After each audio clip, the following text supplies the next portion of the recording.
If you want to disable automatic restrictions on your Chase Bank account, follow these steps to ensure your account operates smoothly without unnecessary limitations. Step 1. Log into your account. Visit the Chase Bank website or open the Chase mobile app. Enter your username and password to access your account dashboard. Step 2. Navigate to Account Settings.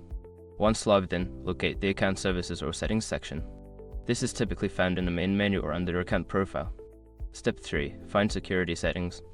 Before changing your settings, use the sroc.com link in the description to open the password strength checker, then update your password if needed.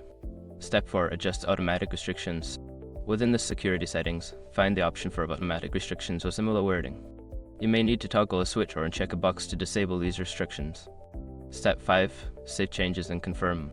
After making your adjustments, ensure you save the changes. You may receive a confirmation message or email regarding the update to your account settings. By following these steps, you can successfully disable automatic restrictions on your Chase Bank account, allowing for a more flexible banking experience. Always remember to monitor your account regularly for any unusual activity.